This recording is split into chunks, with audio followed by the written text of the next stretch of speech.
Bonjour chers élèves, j'espère que vous allez bien et que vous êtes en bonne et parfaite santé. Aujourd'hui, on commence une deuxième séance dans le deuxième chapitre intitulé Rôle du muscle squelettique dans la transformation de l'énergie. Mais avant, on débute par un petit rappel qui concerne la séance précédente. Donc, nous avons vu ensemble les phénomènes mécaniques de la contraction musculaire, à savoir la réponse du muscle suite à une excitation liminaire qui donne une secousse musculaire élémentaire, composée d'un temps de latence, un temps de contraction, un temps de relâchement et se caractérise aussi par une amplitude.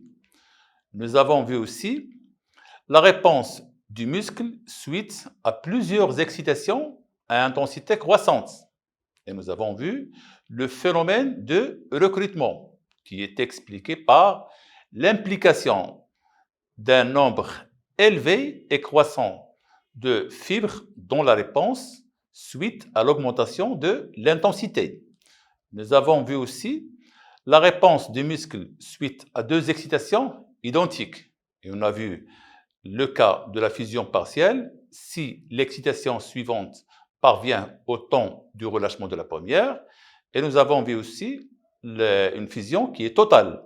C'est lorsque l'excitation suivante parvient au temps de la contraction de la première.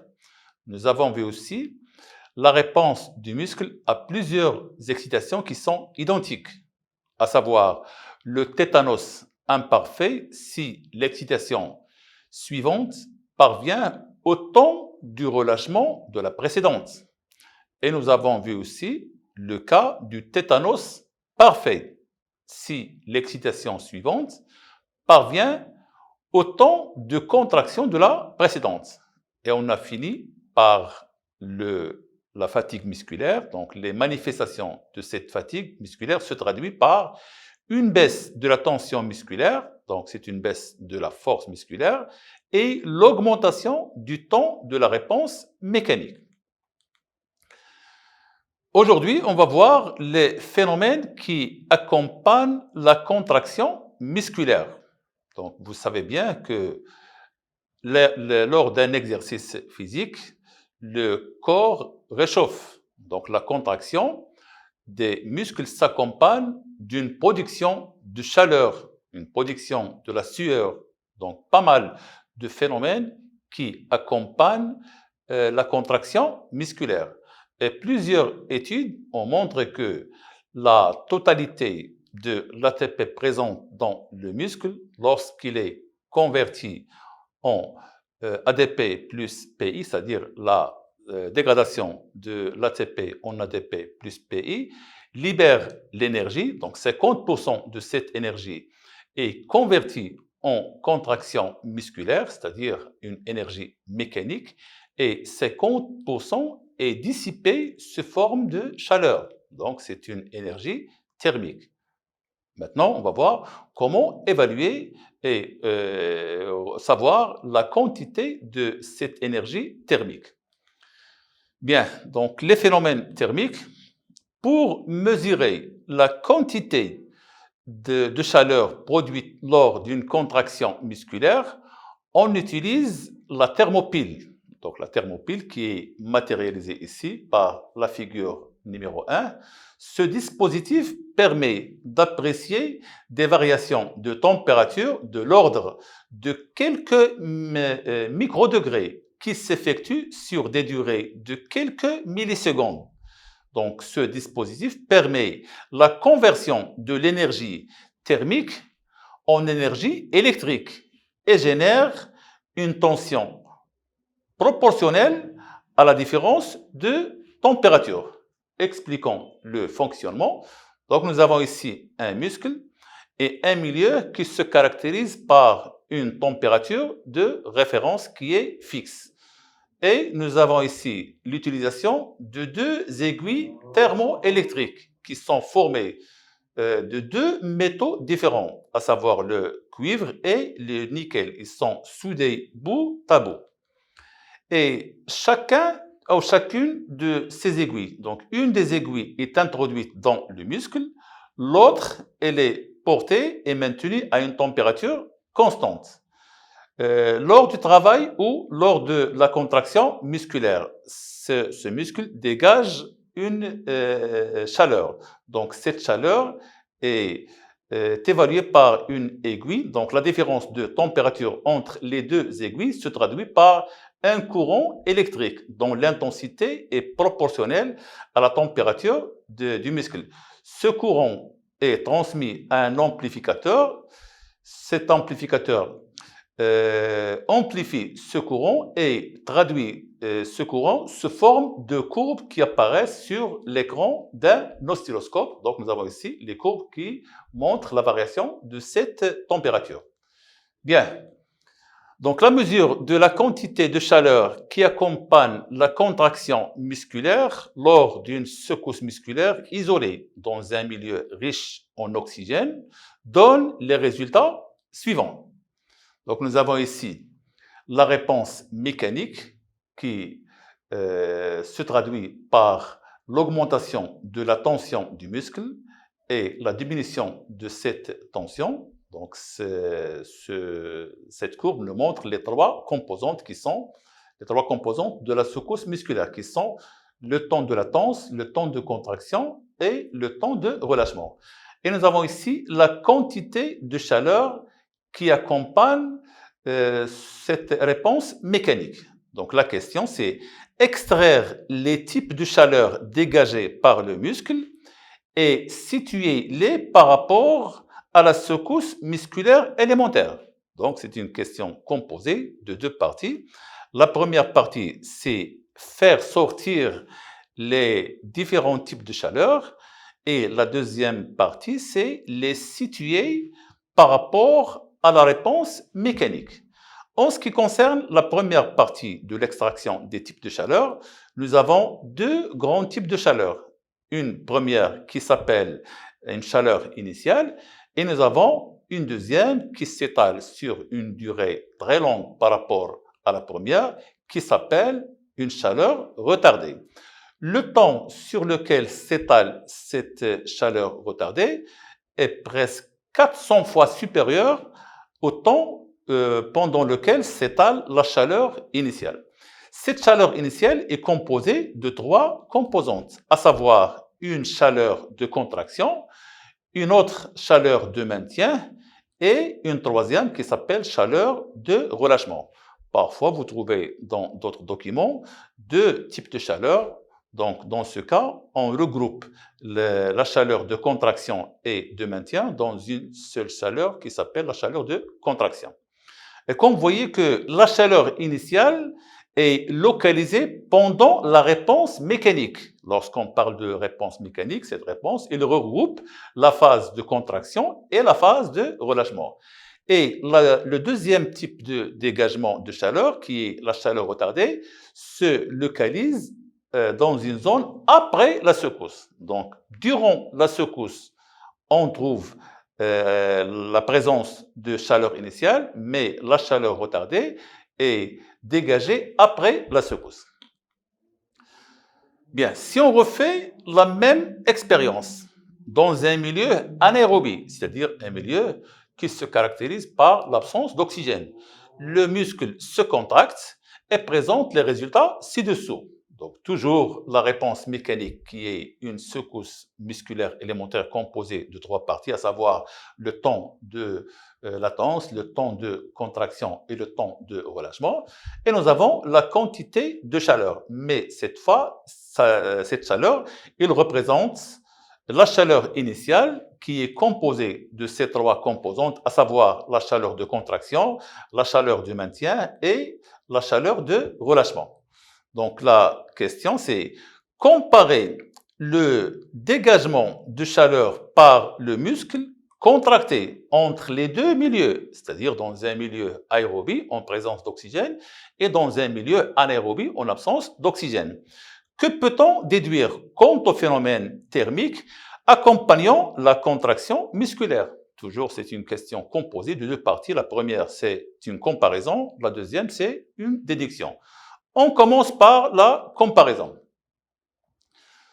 Donc, nous avons ici la secousse musculaire et le dégagement de chaleur en présence d'oxygène. Et nous avons ici le dégagement de chaleur en absence d'oxygène.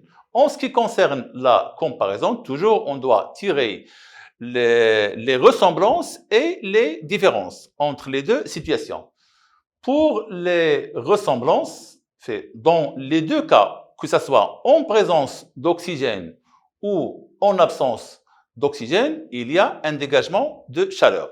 Donc, le muscle se contracte et dégage de la chaleur dans les deux cas. Donc, dans les deux cas, on a la réponse mécanique composée par les trois composantes qui sont le temps de latence, temps de contraction et temps de relâchement.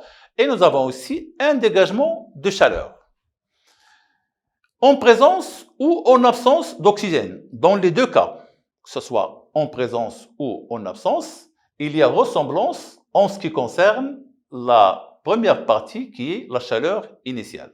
Donc, en absence ou en présence d'oxygène, le muscle contracté dégage la chaleur initiale avec ces trois composantes qui sont la chaleur de contraction, la chaleur de maintien et la chaleur de relâchement.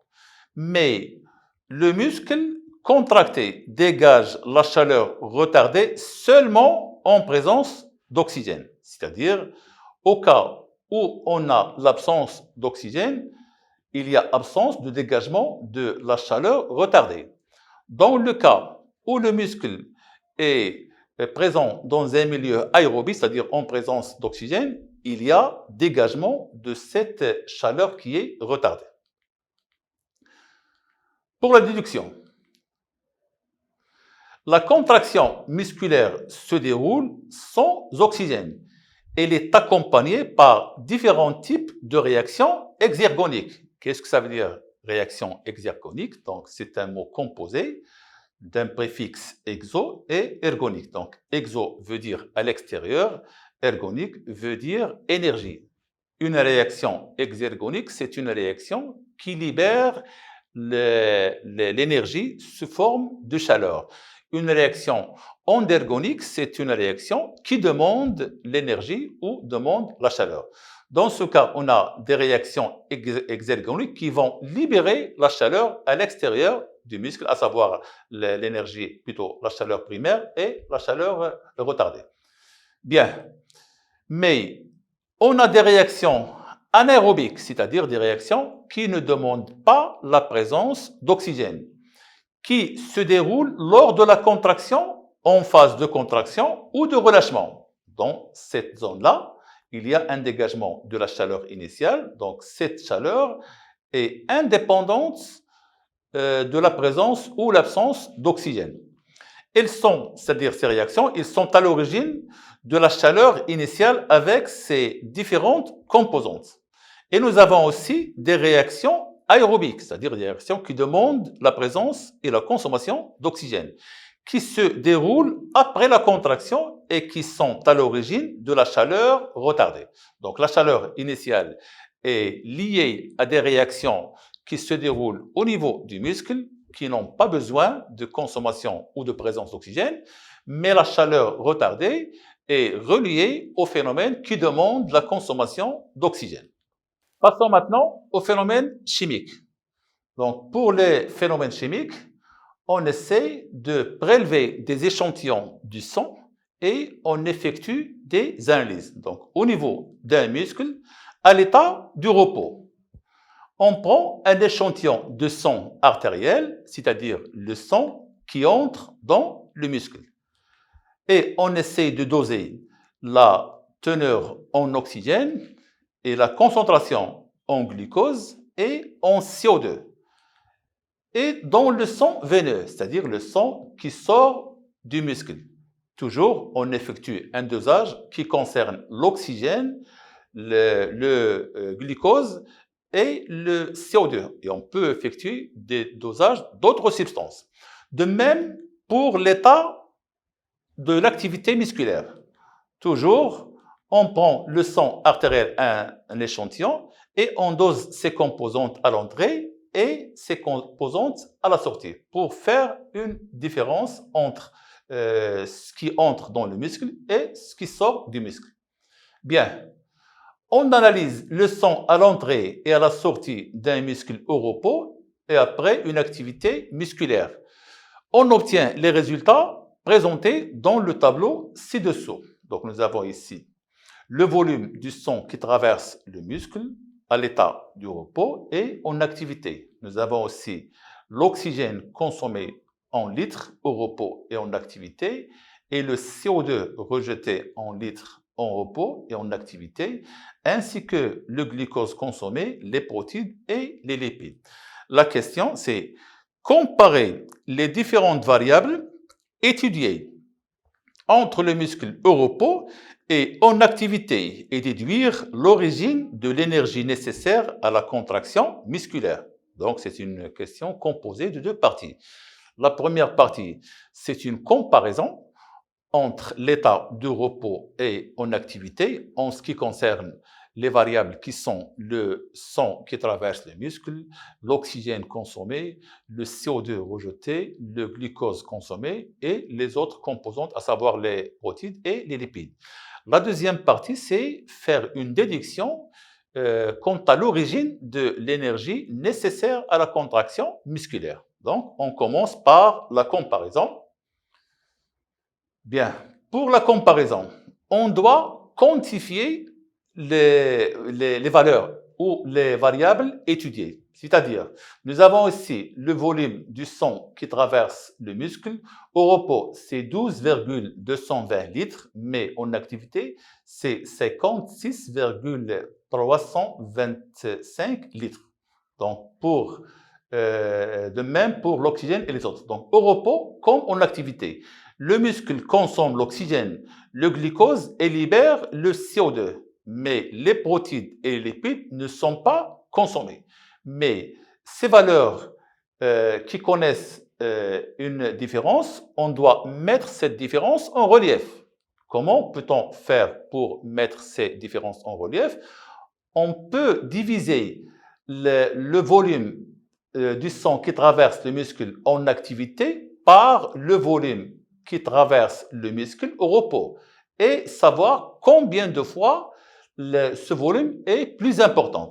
Donc, en appliquant cette règle, le volume du sang qui traverse le muscle en activité est 6,6 fois plus important que celui qui traverse le muscle au repos.